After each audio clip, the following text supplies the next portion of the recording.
This week, the Home Secretary announced her decision to ban Palestine Action on the basis that they constitute a terrorist organisation.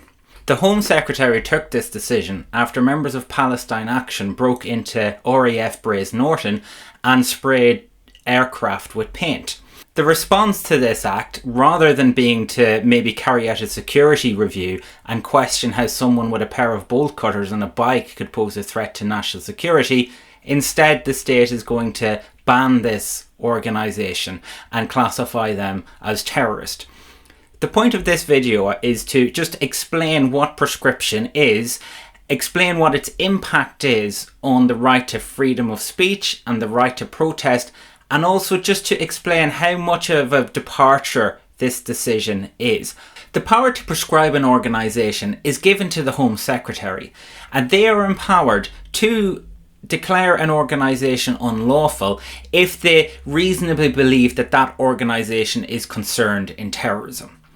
The legislation then also moves on to unpack what it means by concerned in terrorism. So concerned in terrorism means that they commit or participate in acts of terrorism, that they prepare acts of terrorism, or that they promote or encourage terrorism, or that they're otherwise concerned in terrorism. Now, all of these grounds raise the question, what actually constitutes terrorism? And to understand what the UK definition of terrorism is, we need to look at Section 1 of the Terrorism Act. So I've put the definition up on screen, but as you can see, it's quite long. It's quite detailed, and it probably looks quite small on your screen. Instead, the key things that we need to look at in this definition are what it defines as terrorist acts and also the requirement of motive. And what you will see is that the definition of what constitutes a terrorist act is quite wide. It includes serious violence against a person, it includes serious damage to property, it involves endangering people's lives other than the person actually committing the act. It can involve things like creating a risk to health or safety of the public, and it can also involve serious interference with an electronic system. So not every act of serious violence against a person is terrorism. Instead, the definition's insistence on motive is what separates ordinary acts from terrorist acts. The definition of motive then is set out as any act that is designed to influence the government or intimidate the public. It also should be for the purpose of advancing a political, religious, racial, or ideological cause. So hopefully you can see from this overview that the definition of terrorism in the UK is incredibly broad. It captures lots of different acts. It captures acts that do cause violence to people, but it also catches acts that cause just damage to property. Without that requirement, a bomb, for example, that went off that didn't kill anybody but did cause serious damage to property, that would fall out of the definition of terrorism. But as a result of that, it potentially runs the risk of capturing lots of things that we might necessarily ordinarily consider to be terrorism when we hear the word terrorism. So for example, graffitiing or damaging a building, maybe a famous statue. Likewise, damage to property potentially captures the actions of the Suffragettes. So they went around smashing lots of windows, etc. So those actions would fall under the definition of terrorism. Even some protests can fall into this category. We can even look at the toppling of the Colston statue. So that's a piece of property. It was a political situation around it. It was toppled, it was covered in graffiti, and it was thrown into the Bristol Harbour. Is that terrorism? So really the point is that the definition of terrorism is incredibly wide, and it can capture lots of different acts. The UK tries to temper this by saying we're just going to rely on decision maker discretion. So for example, the discretion of the ministers of the government, the discretion of the police, the discretion of the director of public prosecutions. And we'll just trust these people to exercise that discretion, and they're going to use their common sense to figure out, what is terrorism and what is not terrorism, and really just use the definition of terrorism and the powers and offences against those who we know are terrorists. So ultimately it boils down to trust, that we can trust these decision makers to exercise common sense. But this definition is so broad that it has been flagged up by the former independent reviewer of terrorism legislation and quoted with approval by the Supreme Court that this definition can even capture the actions of armed forces overseas, including the actions of the British armed forces themselves. Again, it all comes down to trust, that the government doesn't use their powers against those who they feel don't amount to terrorists, even if their actions actually do satisfy that legal definition of terrorism. One of the powers, therefore, that is dependent upon this definition of terrorism is this power to prescribe an organisation and declare them unlawful. There are lots of different organisations that have been prescribed, from organisations that were involved in the conflict of Northern Ireland, like the IRA and the INLA. International organisations as well have been prescribed. Very topical in this area would be Hezbollah and Hamas. Interestingly, both Hezbollah and Hamas, when they were originally prescribed, the whole organisation wasn't declared unlawful. Rather, a distinction was made between their political wings and their military wings. Over time, however, the UK considered that distinction to be untenable, and the entirety of Hezbollah was prescribed in 2019, and the entirety of Hamas was prescribed in 2021. Nevertheless, this distinction that the UK government made between the political wing and the military wing illustrates that when it was exercising its power, it was trying to do so in as proportionate a manner as possible, only prescribing an organisation to the extent that it considered to be most necessary. Another example of a prescribed organisation is Al-Qaeda, and if you look at the detail of the prescription of Al-Qaeda, you will also see a list of pseudonyms that we are told we can treat as the same as Al-Qaeda. One of the most interesting examples of this is Hayat Tahrir al-Sham, I hope I'm pronouncing that correctly, who are considered to, under British law, to be identical to Al-Qaeda. Why does that matter? Well, because that organisation is now in control of Syria. So we have a situation whereby the de facto government in Syria is considered to be identical to Al-Qaeda. Once an organisation is declared unlawful, a series of offences are triggered. These offences include membership of an unlawful organisation, declaring and expressing support for that organisation, or wearing a uniform and displaying public images that might give rise to a suspicion that you do support that organisation. So these offences are not about criminalising harm once it's occurred. They're actually about criminalising acts prior to physical harm or attacks being carried out. The offence of wearing a uniform or displaying public images has been in the news recently when a member of Niqab Makara allegedly waved a Hezbollah flag that was thrown on stage during a concert. Interestingly, the Supreme Court has declared that this is what we call a strict liability offence. A strict liability offence is one where the prosecution doesn't have to prove what we call mens rea. They don't have to prove, for example, that you intended your actions, that you intended to express support for that unlawful organisation. Rather, essentially, it's enough that you did something that has created a reasonable suspicion that you do support somebody. So the threshold is a lot lower than actually requiring the prosecution to prove that you do in fact support that organisation. So needless to say, prescription can have quite a severe impact on freedom of expression and on political expression in particular.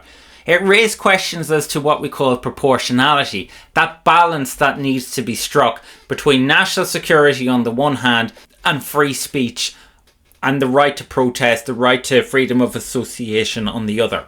The European Convention on Human Rights is quite clear that political expression requires a lot stricter protections than any other form of expression. Why? Because democracy is inherently dependent upon our ability to speak our minds freely and communicate ideas and information. This also has quite a significant impact on freedom of association under Article 11, that a group is no longer allowed to meet, is no longer allowed to communicate, is no longer allowed to hold protests and rallies on the street, etc. This can also have quite a severe, what we call a chilling effect, that an individual is unsure what the law is afraid of getting prosecuted, or perhaps is afraid of getting that label of being sympathetic to terrorism. So they self-censor and they refrain from saying things that they would otherwise have said. So back to Palestine Action, it appears that the government is trying to prescribe them on the basis that they've caused serious damage to property. I know of no incident conducted by Palestine Action where actually people were targeted and injured. It appears that they only target property. As we've seen, this does potentially meet that legal definition of terrorism, although there might be some dispute as to what constitutes serious damage or not. But nevertheless, it constitutes a quite significant lowering of the bar in terms of what the government considers to be terrorism or not. It has quite a severe chilling effect, in the sense that people might be afraid to express support for this organisation, and not even this organisation, merely the cause that they are protesting against. For example, what many people, including a lot of well-renowned international lawyers, consider to be a genocide that is being conducted in Gaza. Ultimately, this speaks volumes as to what we now consider willing to tolerate in a democracy.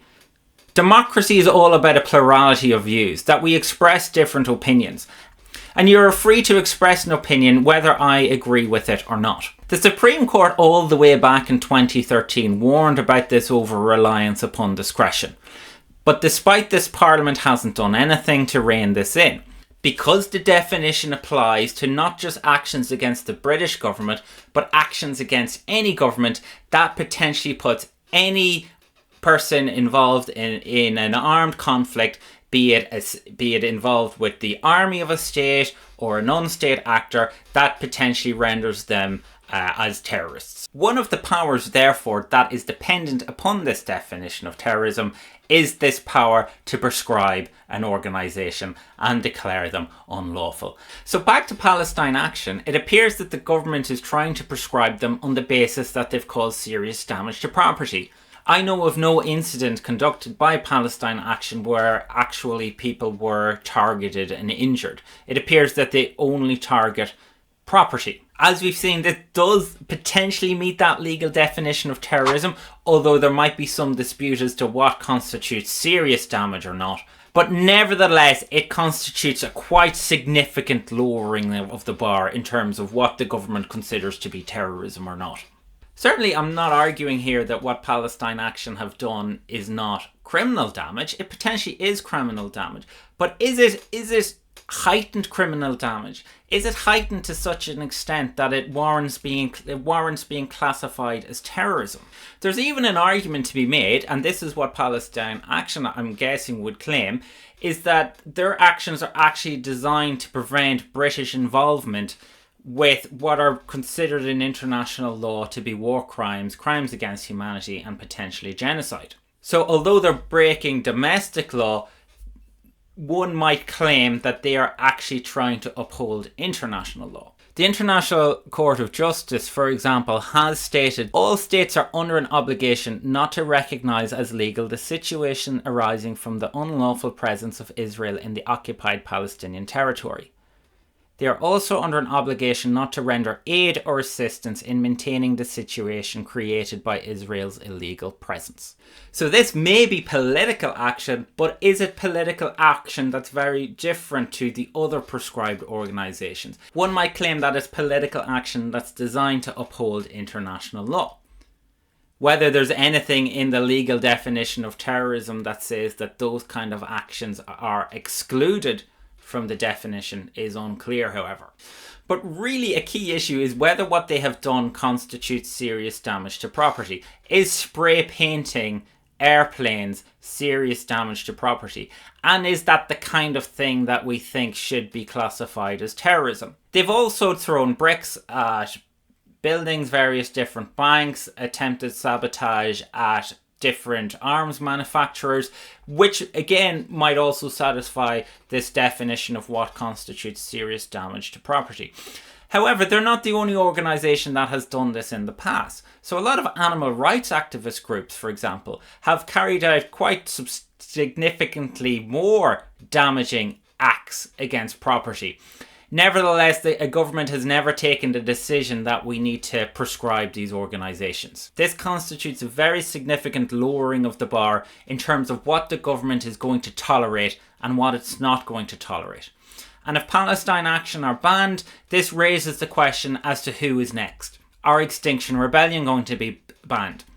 Will Just Stop Oil be banned? In 2024, we had a report called the Walney Report, which called these organisations extremist and suggested a different prescription power be designed to declare these organisations unlawful. The government appears to have gone even further than this, and rather than come up with a different prescription power, use the existing one and say that Palestine Action are a terrorist organisation. The government may try and defend this on the basis that really the manner in which they are expressing their views is intolerable. The problem with this argument, however, is, as we've said, that a lot of organisations have carried out similar acts in the past and have never been proscribed. I think we also need to think not just about who is next in terms of who's being proscribed, but you also need to think about who is the next government.